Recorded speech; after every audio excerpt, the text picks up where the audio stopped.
Salut à tous, dans cette vidéo on va apprendre comment faire un motion graphisme où on reproduit le système solaire dans DaVinci Resolve. En réalité on va pas faire tout le système solaire car ça sera beaucoup trop long, je vais juste vous montrer comment faire avec deux planètes, donc ça sera avec Mars et la Terre. C'est le même principe pour toutes les planètes et donc c'est parti. Alors la première chose à faire ça va être de venir chercher une composition fusion, se rendre dans fusion et ici on va déjà venir chercher une shape 3D, donc c'est ce qu'il y a juste là, on ajoute, et maintenant on va venir mettre ça dans le viewer. Vous voyez que ici de base, notre shape c'est une plane, donc nous on veut pas ça, on veut une sphère, donc on va aller dans forme ici, et on va venir chercher sphère. Maintenant si je dézoome, vous voyez que là, on a bien notre sphère, on peut faire en sorte qu'elle soit plus petite, mais là peu importe, on va juste en fait venir chercher une caméra 3D à la suite, ça va nous créer une merge 3D automatiquement. Maintenant, on va venir mettre ça dans le viewer et notre caméra 3D. On va venir la reculer, quelque chose comme ça. On va venir aussi ajouter à la suite un render 3D. Comme ça, on a une vue dans l'espace 2D et comme ça, à gauche, on a une vue dans l'espace 3D. Alors là, vous voyez qu'elle est encore trop grosse ma sphère, donc je vais reculer encore plus la caméra.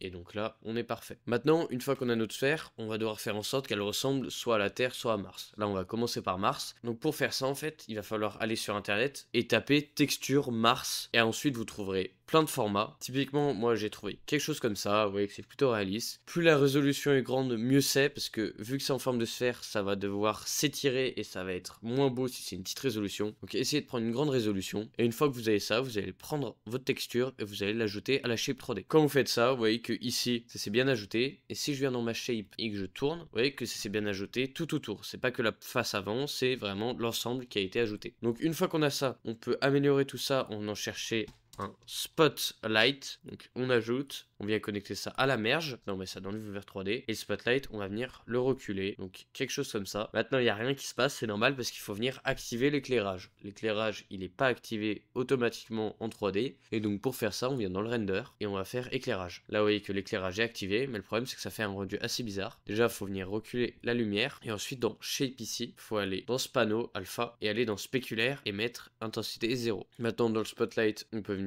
jouer avec les paramètres, avec la portée, l'angle, avec l'intensité, bref, beaucoup de choses. Vous voyez que là, si j'augmente beaucoup l'intensité, c'est vraiment très éclairé. Maintenant, une fois que j'ai ça, si je viens dans ma shape 3D et que je tourne, là, j'ai bien ma planète Mars. Maintenant, imaginons que j'ai vraiment envie de faire entre guillemets le système solaire, je peux venir baisser son échelle, décaler ça là, et ensuite on va venir faire la Terre. Donc pour ça, c'est le même principe. On va venir faire ça, CTRL-C, CTRL-V, connecter ça à la merge là. Maintenant, on va supprimer la texture car on en veut une autre. Là, moi je vais prendre ça, bon, c'est pas exactement la même chose là, c'est vraiment pas une texture, c'est vraiment plus une icône, mais peu importe, j'avais déjà ça dans mes images, donc je l'ai pris. On va venir mettre ça derrière. Vous voyez d'ailleurs que là, il y a des parties qui sont noires, pourquoi? Parce que ce média là, sa résolution est très basse, et donc en fait elle n'arrive pas à recouvrir toute la shape. Donc dans ce cas là, ce qu'il faut faire, c'est venir ajouter un transform et augmenter la taille. Et là, vous voyez que ça va faire ça fait quelque chose de bizarre, c'est pour ça que je vous conseille de prendre des plus grandes textures, mais au moins vous avez vraiment l'exemple grâce à cette image de ce que ça peut faire quand vous prenez une résolution trop basse. Maintenant, on a ça là, et on a nos différentes planètes, et on peut venir jouer avec. Donc cette vidéo, c'était vraiment une vidéo débutant en 3D, c'était vraiment pour comprendre comment marchent un peu les lumières, merge 3D, la caméra, etc.